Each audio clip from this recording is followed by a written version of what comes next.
الله الله الله نور السماوات والأرض.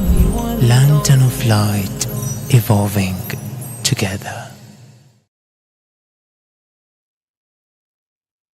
Assalamu alaikum wa rahmatullahi wa barakatuh to our respected viewers on Lantern of Light. This is your host, Sakina Habib.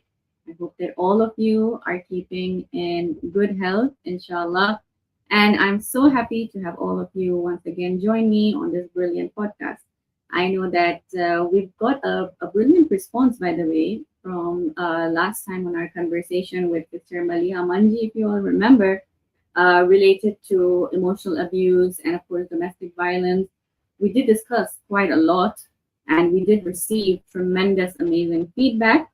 And today we're going to be delving into a new topic, which is early years parenting. I'm sure that each one of us like has different opinions based around this topic. Everybody I feel has their own individual journey when it comes to parenting, and we should just let it happen the way everybody feels it, right from their perspective. But today we're going to be taking it from a counseling perspective and shedding more light onto some really good questions that I'm sure all of you will really resonate with us. I'll be very happy if you all will also share your experiences and comments with us in the comment section. Share your myths, share your experiences, what you went through when you're raising your children. Especially those very fragile years, which are the foundation years between the ages of 0 years to 7 years. So we're going to be focusing onto that, and we're also going to be looking at how the timeline has changed and evolved over the years when it comes to parenting. For example, 20, 30 years back, how parenting was done and how it's shifting today based on our current challenges, right? So I'm looking forward to that discussion. But before moving on to that, there is something that I'd also like to share with you all, which I feel is very current and timely. Let us collectively respond to this human call as well, inshallah, from our Lantern of Light community, and you're all a part of it. So there's a recently, of course, there's a lot that's ongoing on in the world, and I'm sure that all of you are witnessing. And it's not right that we just stay neutral about it with our arms folded. So today, our mu'mineen are displaced, struggling for food, medical care, and the most basic needs to survive. This is not charity, this is responsibility. We are not doing a favor, we are answering a trust. When human dignity is stripped away, silence is not an option. This moment cannot be delayed. Give what you can, no matter how small. Every act of giving is seen. Please see the QR code which has been displayed on the screen. You can scan this to donate with grace. We also have a Stripe link that you can access through our Lantern of Light Instagram page, or you can see it in the description. So please do support, don't delay, and a little difference can make a bigger difference at the end of the day. Now moving on to our upcoming discussion that I was talking about. Uh, I just want to put out there that again, once again, do make sure that you are following our program, our channel. Make sure that you hit the subscribe button, give us a thumbs up, and make sure that you share this program to as many people as possible amongst your family and friends circle. So I would like to, without much further ado, welcome Sister Maliha Manji on board. She is the founder of Afya Counselling. She's a counselor, and we had, of course, we had her in our earlier discussion, and I'm so glad to have her once again. Assalamu alaikum, Maliha. How are you? Wa alaikum salam. Alhamdulillah, I'm good. Thank you so much for having me. How are you? I'm good, alhamdulillah. Really excited, looking forward to this discussion. Knowing from the fact that both of us are young mothers and we're juggling within our own respective and unique journeys. And I feel like today parenting, has become not only challenging, but it requires a lot of handful skills And every day I believe that, there's something new that one explores as a mother or as a father. Our kids, in fact, are our biggest teachers. They teach us something new every single day, no matter how much I feel that I know about parenting, or even if I've like studied so much or educated myself on a certain topic or research, every day comes as new. Would you agree with me on that? Yeah, 100%. I think all parents are different, all children are different. And that's why it's so difficult when we have one stream of information that to just take that on board, because all children react differently and they teach us every day. They teach us patience, most definitely. So, yes, I fully agree. Absolutely. And today, that's why I want to ask you a couple of questions. That how would you describe early years parenting today? What do you think has changed over the last, a couple of years? Let's say 20 to 30 years ago. How has it changed over time if you compare it? Yes, of course. So I believe at the moment it's a lot more information driven. So we have books, we have social media, we have so many different options and opinions and varieties out there. And it can be quite overwhelming. It can be overstimulating. It sort of creates a pressure for us to feel every decision must be perfect, especially when we see on social media. We forget that that's not everyone's 24/7. That's a snippet of their lives. And so we don't necessarily have to make that our every moment of our every life. Um, Before, there was a lot of reliance on instinct, family guidance, community support, and information was passed down through generations. Also, it was very taboo to speak about your struggles, and so people unfortunately suffered in silence. But that means today, the more we talk about things, it is in a way very good because we're sharing the issue, we're learning from each other, which is excellent. But at the same time, it does put a pressure on us as well to feel like we have to be perfect in everything that we do. Uh, Today, also, which is very good, there's a lot more awareness on emotional, mental health of children, how to encourage positive behaviors. But I feel that perfection mindset conflicts us trying to make our children the most emotionally aware that we can. We almost forget that all children need is consistency. They need us to be emotionally present and responsive parents, and they don't need us to just be by the book all the time.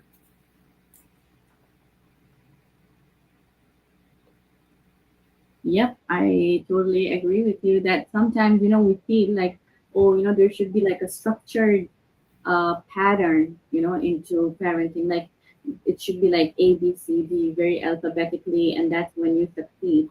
But I believe, and I'm sure all the viewers and parents would agree with me on this point, that it really doesn't work that way. Your child will, just take you in a different direction, and they'll be like, no, this is not something that we prefer it to be that way, and so you have to change your, guidance, or what do you say, your approach, not guidance, sorry, your approach towards that situation. So yeah, indeed, I agree with you.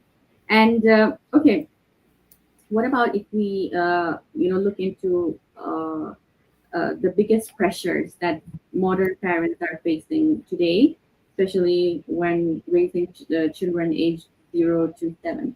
What do you think? What are these upcoming pressures that we are experiencing?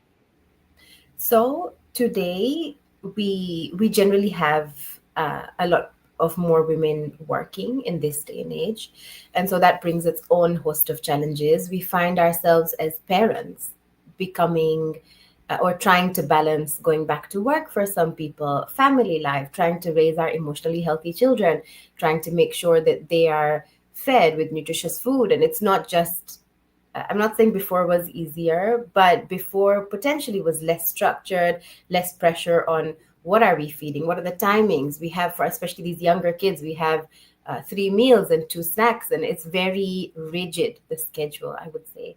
And so those are one of the things that are the biggest impacts. in today's day and age.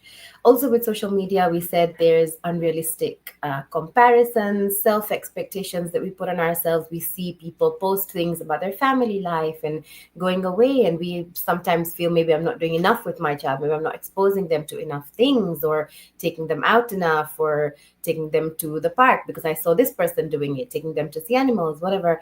We put these unrealistic expectations that potentially we didn't even think about before seeing those things. And we forget that that's just a snippet. That's not the person's 24/7.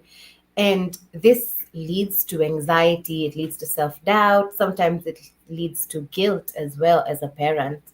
And we sort of ruminate on that and forget actually to be more to be more present with our child in this time because we're so busy in our own head. There's also so much information being thrown at us and it overwhelms us. We have information on milestones, especially at the 0 to 7 age, where we see things like education, screen time. We have so many different people to compare with, the world to compare with, essentially. Before it was not as much. We would just know our circles, our families, what did they do. So now we have a lot more people to compare with, which puts a lot of pressure on us. And another big one, especially at this age, is we have to start speaking about certain topics a lot earlier because our children are exposed to these things a lot earlier. So I'll give you an example, a little story. I went with my daughter to a little book club, and it was really sweet. There was like other little children there, and they were all sitting on these massive bean bags. And one of the books that they read was about this bear who is a boy bear, and he now wants to start wearing a bow on his head, and how he's worried about his friends and will they accept him. And I was sat there wondering, like, my child is 1, she's 17 months, and there are other children there until up to the age of 5. And I was thinking, like, we're starting to, in very small ways, but we're starting to put these things in our children's head from such a young age. And it's happened before us, it'll happen after us. This is not an issue that only our generation is facing.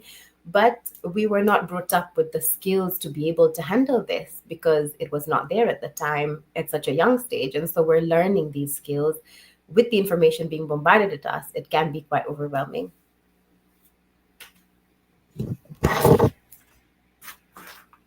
Yeah, absolutely. There's a lot of mindset shift as well that we're experiencing. Since you gave a very personal example as to what you're experiencing. Have you noticed there are these certain cartoons today that are really changing? I don't know how to put it, like the gender perspective as well in the minds of our kids. For example, um, saying neutralizing or normalizing the fact that a boy can, wear a bow and can perform like a ballerina dance and, stuff like that. Okay. Also, it's like okay for girls to, like have, for example, have those boyish kind of habits, like for example, those swag kind of, the swag kind of attitude, like hey bro, what's up, these kind of words. Okay, these kind of vocabulary is being used a lot,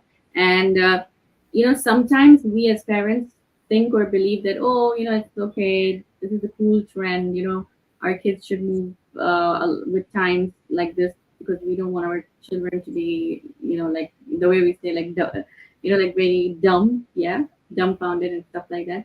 But at the end of the day, we need to always remember our roots and go back to our roots as well. We need to, explain to our children that Allah subhanahu wa ta'ala has, created a man, a boy in a certain way, and has created a girl, a female, a woman in a certain way.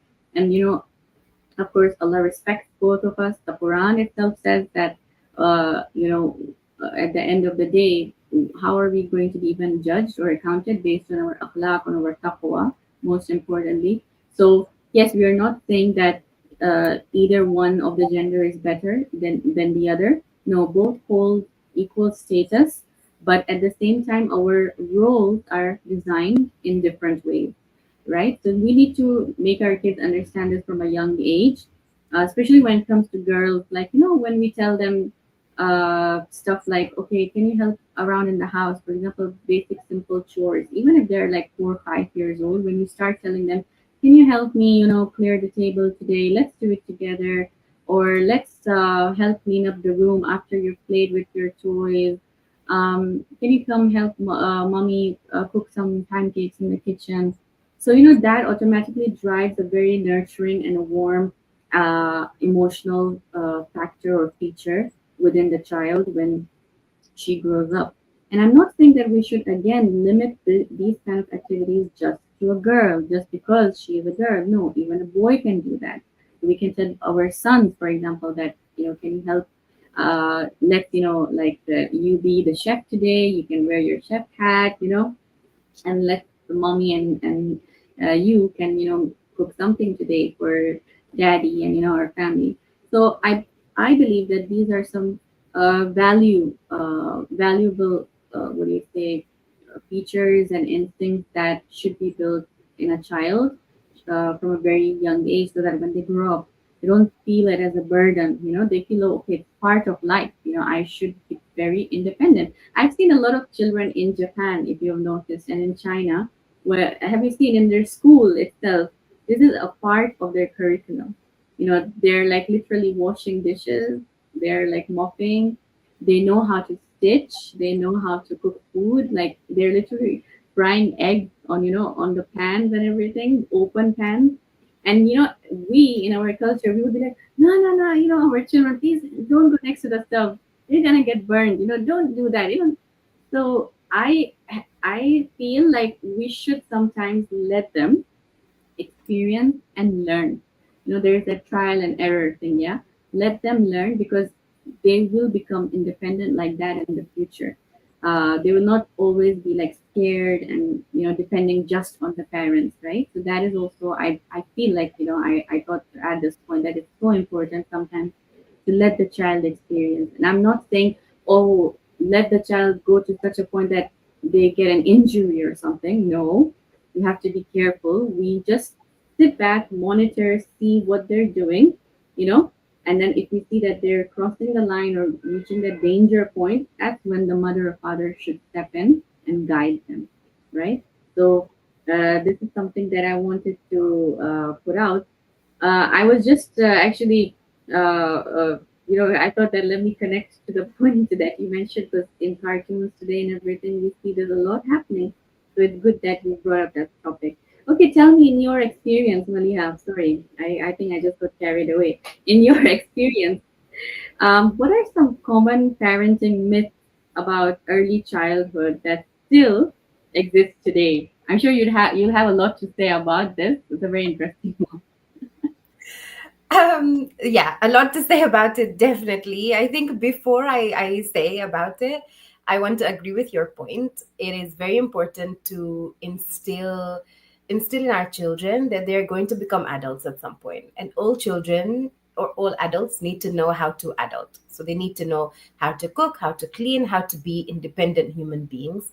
And then whether in the future they decide to divide their roles differently with their partners is up to them, but they need to be able to know how to do things. You're trying to raise a self-fulfilled individual, not someone who doesn't know how to do something and then they are struggling and they don't have the skills to just be a basic human being, right? So definitely I agree with you. uh, and I wanted to also make that point clear that you're amazingly, the way you said that it's important to involve boys and girls. And now as adults, a lot of the gender roles are a bit blurred, especially with people going to work, women going to work, and now things of taking care of the house and everything is quite merged. But as parents, you can have your own boundaries in terms of how far do those roles go. So for example, with when we talked about the story and you talked about the cartoons, there are some things that as parents, for example, we don't want to instill in our children, and that's okay. We can say there are people out there who do certain things and live their life in certain ways, and we accept them for who they are because we're not judging them based on that. We're judging them based on the skills that they have or how they contribute to our lives. And so they can live their life, we can live our life, we can all be happy with in our own lives. But we are just making sure that we're teaching our children the limits and the boundaries that we want to have. In terms of the myths that you said, one big one that we see in counseling is when we feel that children are too young to understand. We find that a lot of parents fight in front of their kids, for example, which is healthy. Healthy conflict is very good for children. Sometimes we feel we don't or shouldn't fight in front of them, but actually teaches them how to have conflict in the future when they see healthy conflict being modeled around them. So it's very important to fight in front of your children in a healthy, constructive way. You then sort it out, hug it out, for example. But if children see these loud, shouting voices, parents don't not talking to each other after that, we sometimes feel that they're too young to understand. But in actuality, early experiences really shape a child's sense of safety, trust, and their self worth as well. So I'll tell you a little story here as well. There was a client that I came across, and she had this. She was really, really terrified of water, of any kind of big water bodies. So things like the ocean, rivers, anything at all. And it turns out that when she was a few months old, her she was in a boating accident with her family, and some of her family members passed away in that. And even though she was a few months, obviously she didn't have the awareness, but her body captured that awareness. And so her body kept those things in, and then later they manifested in her life. And so we see that from a very, very young age, these things stay with our body. Our body still keeps them inside. And so nobody is ever too young to be affected by their environment. So that is a really important myth that we sometimes take for granted. Another one is that good parenting means that we never make mistakes. And we are always perfect 24/7. Actually, mistakes are part of parenting. Children learn from the way that we recover from our mistakes. It also helps them to rebuild, helps them to repair, and it helps them to learn resilience and healthy communication as well. So when we mess up, the way we fix it is more important than the mess up itself. Good point. I would like to also just add on to what you've said, how it's not necessarily that the external environment will permanently have a long term effect on somebody. Very true. We do get afraid sometimes, like within our, homes, within our families, within our communities. Like for example, when our kids hang out with certain kids who, probably have bad misconduct, bad behavior, bad way of talking, bad tone, language, whatever. And then we say, oh, you see, our child has picked up this attitude and this behavior from Falan's child, right? Which, again, is not the right way to put it that way, of course, because, we're teaching our child not to respect this other person, individual. And this person, this child would always have it in their head that my mom and dad have told me to keep away from falang person, right? And this later on creates a lot of internal conflicts, a lot of grudges, personality disorders, and all those kind of things. So if we do want to resolve such kind of things, first of all, let us keep ourselves very broad-minded, not narrow-minded. These things can always be changed, as you said, and it all starts from home, from our own upbringing and our own foundation.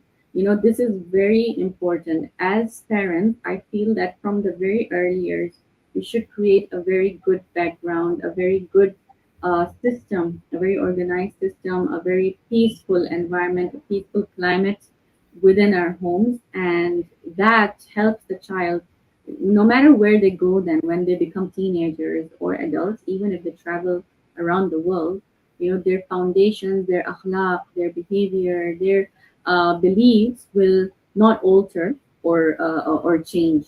Yeah, probably there will be that phase. Come on, like this is. I'm not saying that one will just remain a saint. Yeah, we've got phases in life. Even me personally, if I would talk about myself when I was a teenager, I was a different person. Of course, I wanted to enjoy life. I had my time and everything. Then came the adulting stage, the when like you start working, when you graduate, and then you get married and everything. Then you become a parent. Now there's a whole new transformative change in your character, right? So you are like building yourself. So this is how life is. You change through the timeline in your life as well. You're not going to remain the same person. Even if I would ask you, Maliha, were you the same person 5 years back? I'm sure you would say no. There's a lot of new changes that have evolved within you. You've learned a lot. Your growth has changed. Your mindset has changed. So we need to also understand the same thing with our kids. But we have to build a very strong seed from a very, very early age. And then we just like let it go for some time. We don't cage our kids, because what happens when we cage our kids, then there are chances of the child becoming rebellious over time. And you'll be surprised, oh, this is the same child that I raised once upon a time, like I don't even recognize my child anymore. And I'm sure you, working with your clients, must have experienced this kind of comments and this kind of reactions, like I don't know what's going on. This is not how we have raised this person, and the way they're confronting back to us is just like a big shock to us.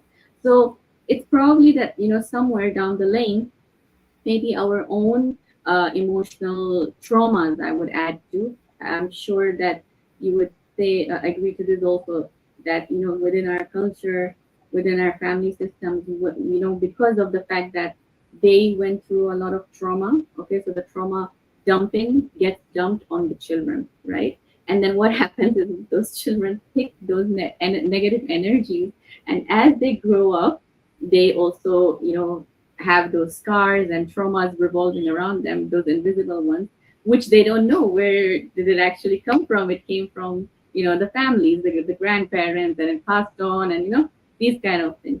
So it's very important to educate oneself, keep yourself always up to date, read as much as possible. Reading is very important. Reading should actually, in fact, start from a very young age. We should never assume that kids do not understand or are illiterate. And no, I think that reading books, these are the basics. One should start introducing them to the children as young as possible, because their minds are still fresh, they can grasp everything. So when they read a lot, it helps them to improve and transform themselves into the successful adults that they want to become in the future. Okay, let's talk about how can parents support emotional regulation and secure attachment in the early years. Let's talk about that. So I think the what you mentioned was amazing, and you're fully right. It actually ties very much well into this topic of emotional regulation. Children learn from a very young age, and they learn everything through their caregivers, so through their parents, and mostly it's through their caregivers' actions. So not necessarily what we tell them, but more of what we do. So if, for example, we're telling them no screen time and then we're on the phone 24/7, then of course they'll learn that, right? Rather than, yeah. And so, and that's how they learn emotional regulation as well, in the same way. They're not born with the ability to manage their emotions independently or on their own. They learn that through us. And so when parents respond calmly, we acknowledge their feelings, we reassure them, it helps them feel safe and understood. And over time, if we're consistent with this response, it helps build secure attachment and it helps to teach them to regulate their own emotions. And so it sounds very, very clean and cut. Obviously, we have our own traumas, as you said, and we have our own ways of reacting, which we will talk about. But that is the main factor of it, is you try and consistently respond calmly, acknowledge their feelings. The more you do that, they build that pattern within their brain that this is how we deal with emotions. This is how we regulate our emotions. If we're upset, if we're overwhelmed, this is how I saw my mom do it. This is how I saw my dad do it. Or also grandparents, if they're close, whoever is their caregiver at the time, it is very, very important that they emulate these good behaviors, and that will come to the children. Absolutely. It's so important to monitor our own actions first before, forcing it on someone else, right? So a very good point that you've highlighted. I also want to ask you about the shaming, the yelling bit, and, the physical punishments that, used to happen a long time back, and they were pretty normalized. Like, unfortunately, those people who went through it don't even realize until today that they went through something which was not pretty acceptable, like from a mental health awareness point of view, from a psychological perspective, from a legal perspective, from every perspective. They thought, oh, it's something so normal, and we can just apply it and shove this thing on our upcoming kids and generation. I remember the other day I was in fact having a discussion with my own mom, and she was telling me about her years when she was a student, being in class 5, 6, 7, 8, like that. And she said that it was like the teachers were very strict in the sense that if they wanted you to, for example, complete an assignment or a task, and if you hadn't, then they would like threaten us in the sense that they would say we would lock you up or something, or we would punish you. Or in Africa, I'm sure like in East Africa, they used to like hit you with a stick or something, or with a ruler. I'm talking about very like 10, 15 years back story. Yeah. I've alhamdulillah not experienced any of that, but I've heard literally live, like real stories. I'm not making this up. That these people have told me that this is how it used to be. So Maliha, my question is that today, how should parents approach discipline in the early years without, as I said, using shame, yelling, or the use of physical punishment? So first, you're fully right. Discipline back in the day was totally different 20, 30 years ago. Uh, it's not their fault. The reason for that is firstly, the social climate at the time was very different. Also, their focuses were very different. I believe they had a much harder time in terms of their main focus for their children was survival.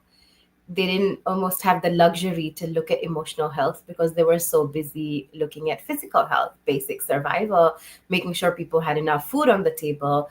And so emotional health wasn't really a thing at the time. It wasn't ever thought about, even, I believe. It was more of you are showing certain behaviors, we need to discipline you. It was very sort of 1 plus 1 is 2. And that's how they were brought up as well. I believe that they were brought up a lot harsher and they kind of had it a bit easier for their kids. And as you mentioned, that even they would go to school and their teachers would beat them, they'd come home, their parents would beat them, everybody's just beating them. And now beating is like totally gone. So you can see it's such a big difference between that situation and now, where we're about gentle parenting and we're more like, let us explain to our children. I believe now discipline focuses on teaching rather than punishment, which is the main difference than before. Now we have the idea that we understand these children, they're still learning about behavior, and so they need guidance rather than harsh reactions. Uh, the best way to do this is to have clear boundaries. So calm communication, consistency. You don't want to have one boundary today and give in to it tomorrow, right? And we tend to do this a lot. We feel like, oh, we're out, like we don't want to make things awkward, shout at our kids, we're just going to let it go for today. Or we'll tell them if they're on the slide, we'll be like, okay, 5 more minutes, and then nothing happens after 5 minutes, we just continue. And so the child learns that it's fine, like we can just let her keep talking, we will continue living our life. Even sometimes we tell our child that if you hit the child one more time, then something will happen. So they know that one time is fine, like the second time something will happen, so the first time is okay. And so things like Absolutely. that. Do you remember that time when our moms would just give us that one look, that one Yeah, stare, and we would be like, oh, I've got to stop right here because something's bad yeah, gonna happen doesn't work anymore because anymore. our we don't have consistent boundaries like our parents did. With our parents, they knew that they can give us this one look, and we knew that what was coming next was the beating. We would stop. Nowadays, children, we don't have clear boundaries enough. And so it's maintaining those consistent boundaries to say that if you push, you're not going to get what you want. It doesn't mean that you cry and have a tantrum and we just give in. No means no. And that starts from birth, effectively. Or Yeah. actually starts from when they comprehend things, when they understand, which is about 16, 17 months. Before that, they're kind of just babies and they don't really understand. But after that, it's also understanding children. So there was a client that I had, and her big thing that would trigger her was her child would throw things from the pushchair. And actually, like, we came to the conclusion that children are learning about gravity. What a big thing for them. They've never been in this world. They don't understand that you push something and it falls and makes this big noise. How wonderful. And so they're like, wow, let's do this again and again and again. And it's that they're learning, they're figuring out the world. And it's a bit harsh for us to put those boundaries in place, put punishment in place, and then also be inconsistent. So consistency is the main part. If you give a threat, you have to follow through. If you're saying we're leaving because of this situation, you then have to leave. There's no like, okay, never mind, we're just gonna stay here. Also, you mentioned this a couple of questions ago, but it is very important to give small opportunities to children where they can make their own choices and then learn from those mistakes. So even if you see that here they're going to get hurt, they're going to obviously, like as a parent, you know the extremeness of it, but it's okay for them to fall. It's okay for them to figure out that, okay, I'll get hurt here, I'll not be able to do this by myself. It's okay to let them learn and figure it out, because it helps them build independence, it helps them build confidence in that situation. Yeah, absolutely. This is just quickly reminding me. There's this really good book by Mel Robbins. It's called The Let Them Theory. I'm sure you know about it. I wish I had a picture that I could share on the screen right now. I don't have at the moment, but it's by Mel Robbins. Okay, it's called The Let Them Theory. And what Sister Maliha is saying is actually mentioned in that book, that sometimes you need to just let them experience and figure things out by themselves, as she gave the example of gravity as well. Like, who would have thought about that? No. Yeah. So right now, so she says that even when it comes to emotions, there's something called as what is it called? Name it to tame it. It's a technique where children learn to label their emotions, but they need to the tough part for them is to regulate their emotions, in the sense that they know they're feeling sad or they're feeling scared about something, but how can they now regulate their emotion being in that situation? How can they keep themselves calm? What can help them forget about that pain or whatever they're going through?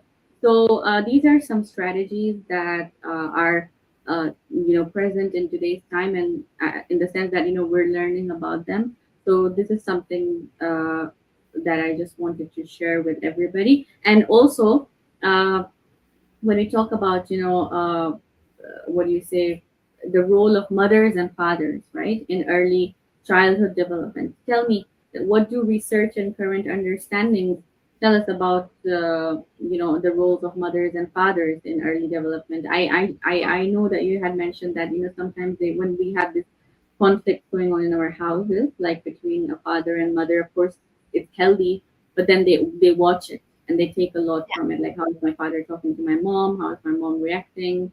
These kind of things. So what is your viewpoint about this? Of course. So before that, you mentioned tame it, name it to tame it. And this is a very important thing that we use. This is also very good for adults as well. I practice CBT. I've qualified in CBT, which is a form of therapy, cognitive behavioral therapy. And at the beginning of all my sessions, we start with that. What is your emotion? When you name it, it kind of allows your brain to make it logical. It allows your brain to understand the situation better. And we use the same theory with children, that name what you're feeling. And so it's not just all this overwhelm in my head. It's a very logical thought that I can voice, and your brain starts working on that. So that's a very good point. Excellent. For mothers and fathers' roles, both very important. Traditionally, mothers were more of the caregivers and fathers were more of the providers. Current understanding is very different. Both parents contribute to children's emotional, social, and cognitive development. And so because they're both important, who like the provider now is also blood, the caregiver now is also blood.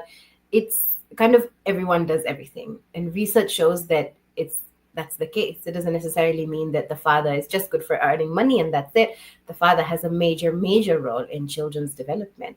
Also, if you think of it, mothers, we are generally more caregivers, according to research as well.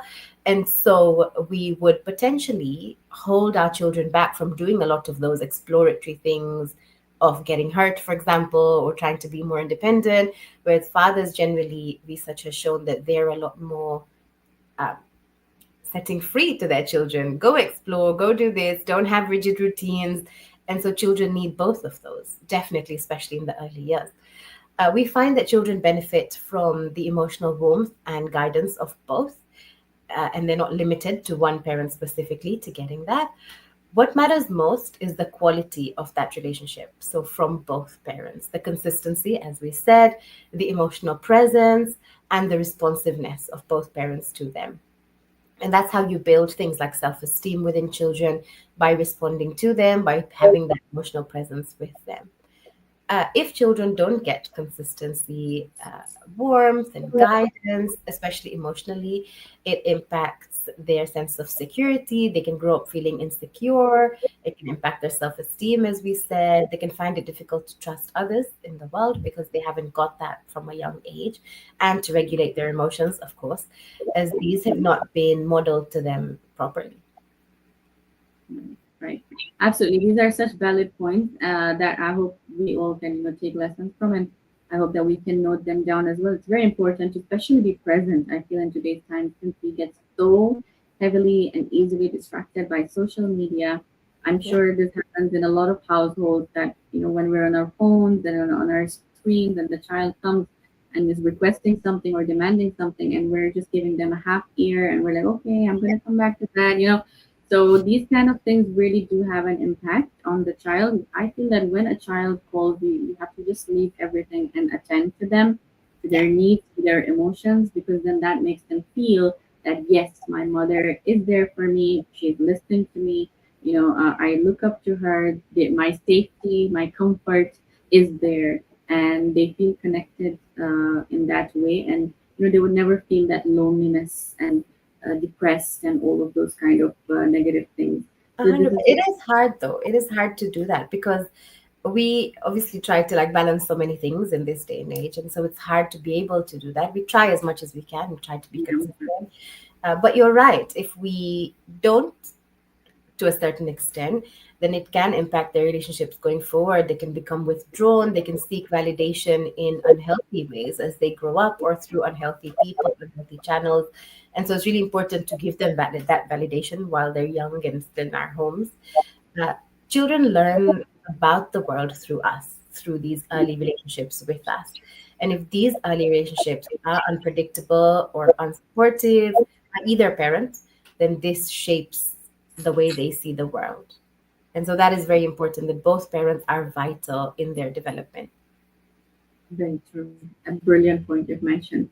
I also want to touch about the parents having their own stress and emotional moments, in the sense that how can parents manage their own stress and emotions during difficult parenting moments without projecting that stress on their. Yeah, but this is really difficult because parenting is very emotionally demanding. And I think no one really can prepare you for being a parent. Like we get stressed before we become parents, and then we become parents, and it's a whole other ball game. And so parenting is emotionally demanding. We have to remember that overwhelm is very normal. And it's important to develop self-awareness and recognize when your emotions are rising.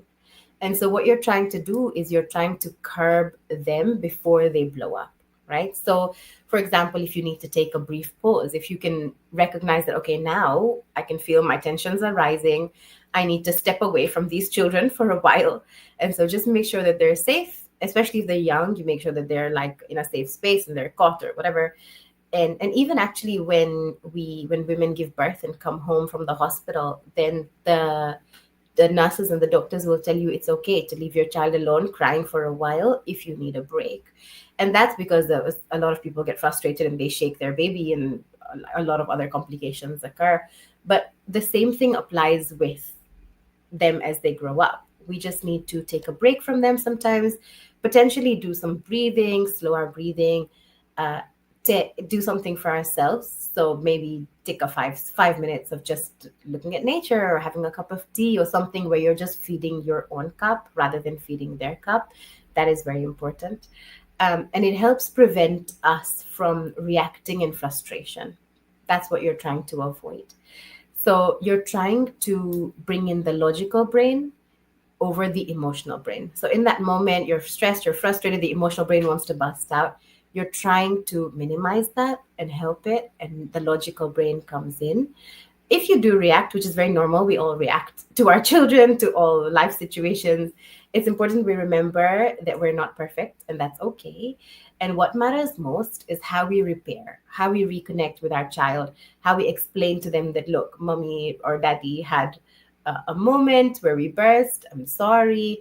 This is my situation in obviously a child friendly way, but repairing that thing, reconstructing it. That is what they will take going forward. They need to know that this is normal and it happens to everyone, and this is how we recover from it. Beautiful. Very good example that you've given. Even when us women, when we give birth, there's a lot of emotions, like a lot of change within our hormones, and basically our hormones are everywhere, and it does affect not only the child, the mother, but even other family members in the house. And one will notice that the climate becomes very heavy in the house, and in those moments a lot of understanding and cooperation is needed by the family members, whoever it is, and especially by the spouse, the partner. I feel that when the spouse gives you that support and that strength and that cooperation, then everything really tones down and things start becoming really subtle and cooler and calmer. So I feel that that's very important. And then automatically, even the children then start feeling that, okay, things are going to get better with time, and, they start cooperating as well. So yeah, that's a very good point that you mentioned, which leads me to another question, which is that, postnatal depression can affect both mothers and fathers, as you did say. And now, what signs should parents be aware of, and how can they seek the right support? Yes, so excellent. Firstly, postnatal depression does affect both. We used to think that it just affects mums, just because that logically makes more sense. The mum is the one who's given birth. There's so many hormones there.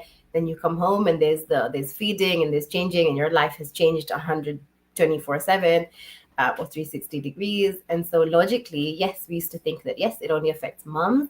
However, research has shown that it does affect both, because actually the father's life also changes 360. He's lost his best friend, who is his partner, because she's become super busy with this child. He's now got this child in his life who he loves to death, but also he's going through sleepless nights, and there's so many things that are changing. And so it's very postnatal depression is very different to baby blues, which is like the first few days. It only lasts for a few days, and that's when your hormones are massively up and down, and there's the biggest changes in the family. But postnatal depression is a lot longer. It can come up at any time, really, between the first 2 years of the baby's life. And common signs are things like numbness, persistent sadness, exhaustion, irritability, feeling overwhelmed, difficulty bonding with the baby. And these are all also very common when you have a child. But the idea is they're a lot more heightened, they're a lot more long lasting. They are not like just in the moment, they're kind of really taking over every aspect of your life. Also, a lot of people voice that they feel that it's almost not worth it. Obviously, our children are worth it and they're worth all the struggles, but sometimes it's so hard that we feel they're almost not worth it. And when you're feeling that, then it could be postnatal depression. It is important that we realize that postnatal depression is more common than we realize. It does not mean that we're failing. A lot of times we feel like all other moms are doing it. Maybe we're failing.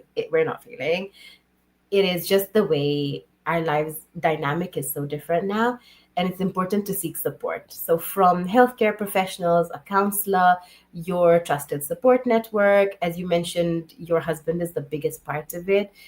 The more you talk about how you're feeling for both husband and wife, the more your brain starts to make sense of it, rationalize it, make it feel logical. And so the person going through the situation a lot of times doesn't realize what's happening. A lot of their answers will be, I don't know. How do you feel? I don't know.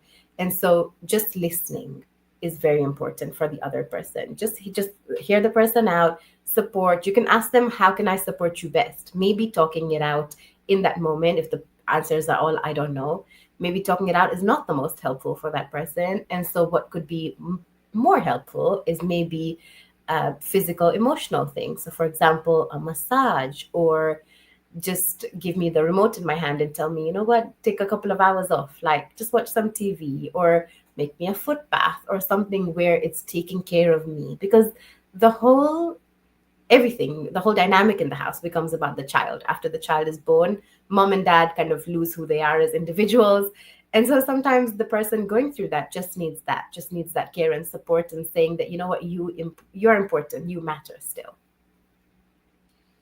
Beautiful tips. Oh my God. And absolutely. I think every mother out there, every father out there should, take these wonderful tips of, mental health care, me time. It's very important to rejuvenate your soul, not only your soul, your physically, if you, I like the part where you said that, it's important to fill your own cup sometimes to give it to others, right? So if you're not going to take care of yourself, you're not going to give back that positive energy.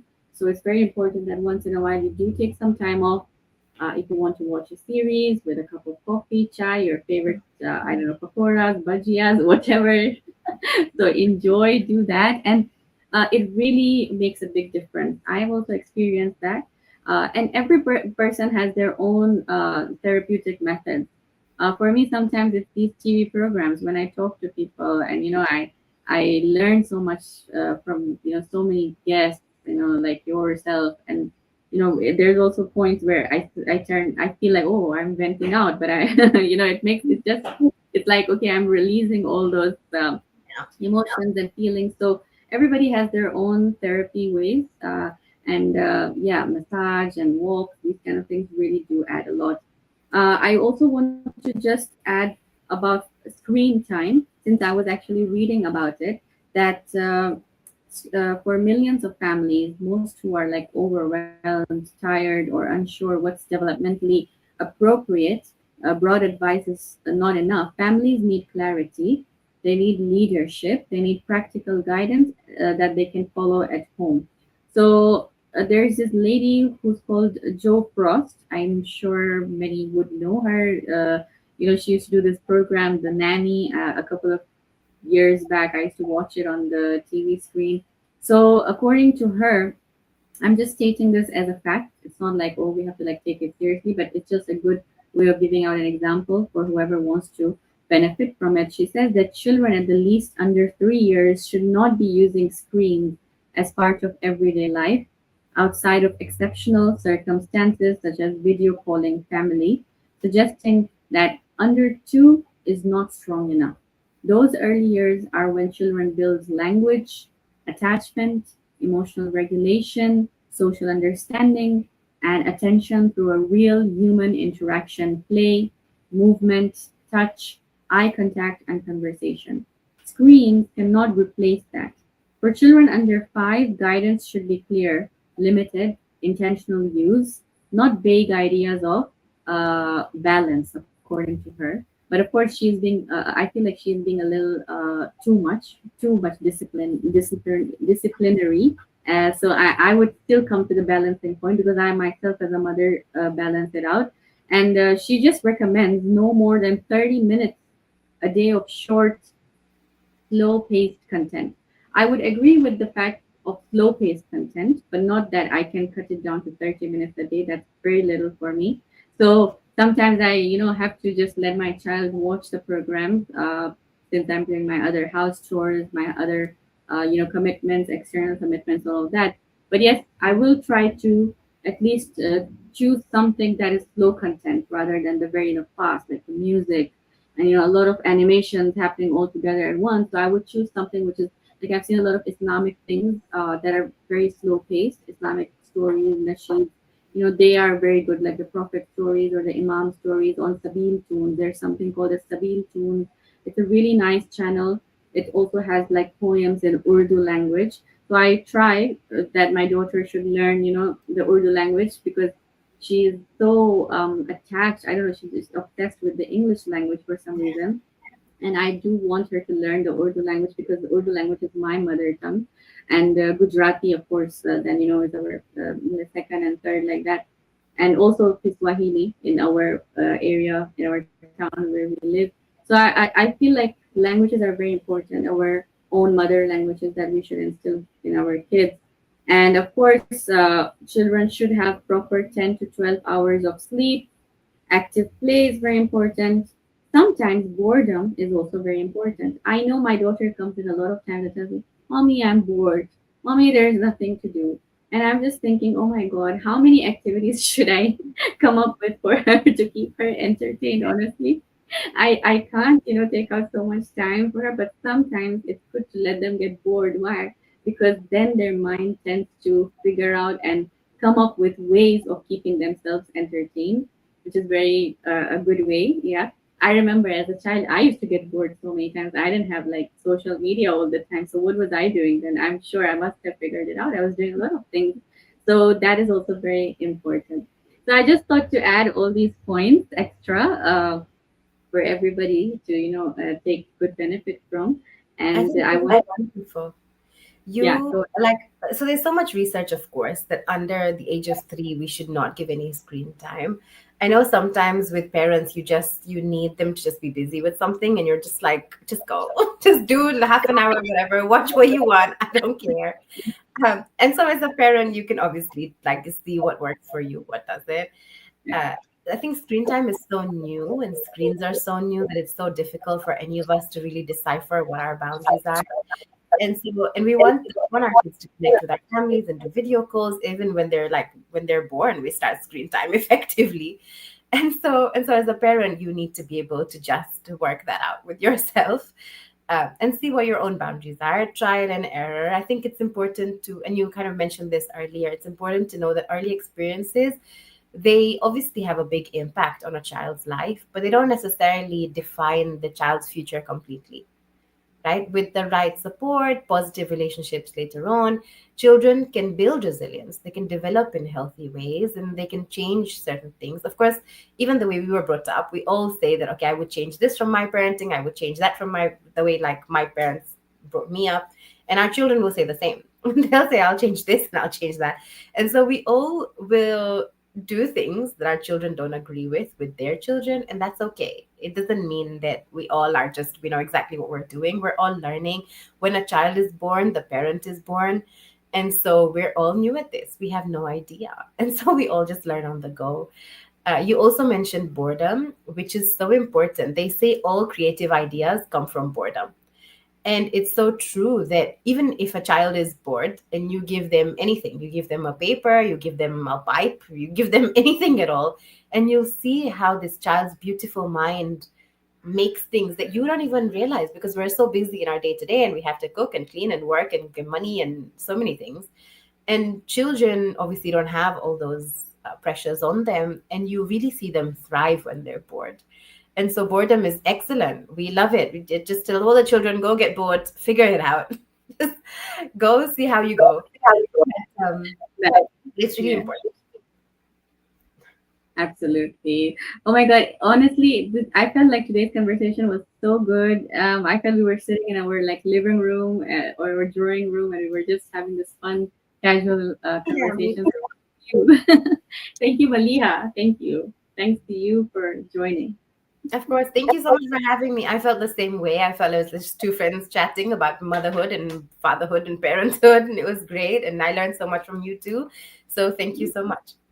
Thank you. Thank you to all our viewers for tuning on today's program. I hope that today's conversation was very and extremely beneficial, especially to the young moms, the current generation that we are challenging, having our challenges with, and hopefully we can overcome them. At the end of the day, we are raising good human beings. That's the motive that we should have. We should raise good human beings, who are kind-hearted, who are educated, who are understanding the current affairs, and are molding into a healthier lifestyles. That should be the very important concept alongside with our beliefs. So inshallah, hopefully you've enjoyed today's program. I would like to take your leave, and make sure to join me in the upcoming podcast as well, and keep sharing today's program as much as possible.